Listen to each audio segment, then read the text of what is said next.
মোড় সানরাইজ পয়েন্টের ঠিক অপোজিটে। বা এখানে কি কি থাকছে?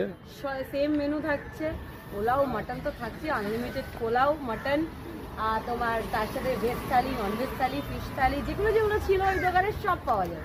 তা কাল থেকে কি তোমাকে এই দোকানেই পাবো না ডালহৌসিতে পাবো? ডালহৌসিতে মর্নিং টাইমে, যেমন তোমরা সকলে জানো যে ওটা only lunch time, morning time, আর ইভিনিং টাইমে এটা সকাল থেকে রাত অবধি খোলা আছে, সকাল 11টা থেকে রাত 11টা অবধি।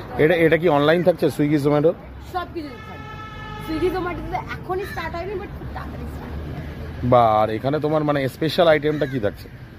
ওখানে যেমনি মটনটা স্পেশাল ছিল তোমাদের, এখানেও সেম, তোমরা যে পরিচয় নন্দিনীদিকে চেনো ঠিক সেম পরিচয় এখানেও পাবে। তো এট আ টাইমে তুমি দু জায়গায় কি করে মানে থাকবে? Morning evening. ও মানে যারা ইভিনিং এ আসবে তারা একদম, আবার যেদিন ওই দোকানটা বন্ধ থাকে, অনেক আমাদের ওখানে ইউনিয়ন রুলস আছে, তো ইউনিয়ন রুলস অনুযায়ী আমাদের ওই দোকানটা বন্ধ থাকে।